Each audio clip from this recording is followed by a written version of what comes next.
ఈరోజు అందరం కూడా పార్టీ కోసం కష్టపడిన వాళ్ళందరికీ కూడా ఈరోజు ప్రాధాన్యత ఇచ్చే విధంగా ఈరోజు సంస్థాగతంగా ఈరోజు మనం మాట్లాడుకొని ఎవరెవరికి పదవులు ఇవ్వాలనే దానికి ఈరోజు అబ్జర్వర్లందరూ కూడా ఇక్కడికి రావడం జరిగింది.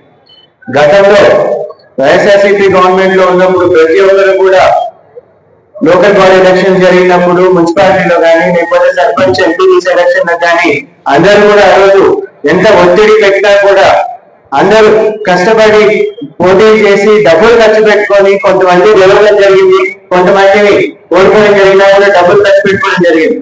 వాళ్ళందరినీ కూడా ఈరోజు దృష్టిలో పెట్టుకొని ఇక్కడే ప్రభుత్వ సమక్షంలోనే అందరికీ కూడా క్లస్టర్లు కానీ టీచర్లు కానీ అందరినీ కూడా ఆ రోజు చేయడం జరిగింది.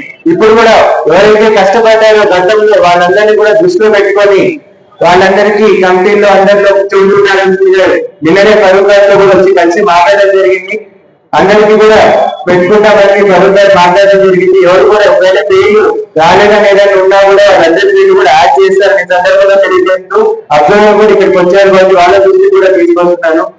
ఏ చిన్న ఇబ్బంది వచ్చినా కూడా వైఎస్ఆర్సీపీ ప్రభుత్వంలో మనం ఇబ్బందులు పడ్డాం. ఈరోజు మళ్ళీ మన ప్రభుత్వం వచ్చింది, అందరం కలిసికట్టుగా ఇప్పుడు పెద్దలు కానీ కౌన్సిలర్స్ కానీ అందరూ చెప్పినట్టుగా వచ్చే లోకల్ బాడీ ఎలక్షన్స్ లో ఖచ్చితంగా మనం మున్సిపాలిటీని కైవసం చేసుకుంటేనే అభివృద్ధి తీసుకోవడం జరుగుతుంది. లేకపోతే ప్రతి దానికి వాళ్ళు ఎమ్మెల్యేగా మనం ఉన్నా కూడా అధికారం ఉన్నా కూడా కమిషనర్ గా కానీ చైర్మన్ గా ఉన్న వాళ్ళు దాన్ని ఏది కూడా కౌన్సిల్ లో ముందుకు తీసుకెళ్ళడానికి ఇబ్బందిగా పరిస్థితి ఉంటుంది. కాబట్టి అందరం కూడా కష్టపడి మున్సిపాలిటీని కైవసం చేసుకోవాలి.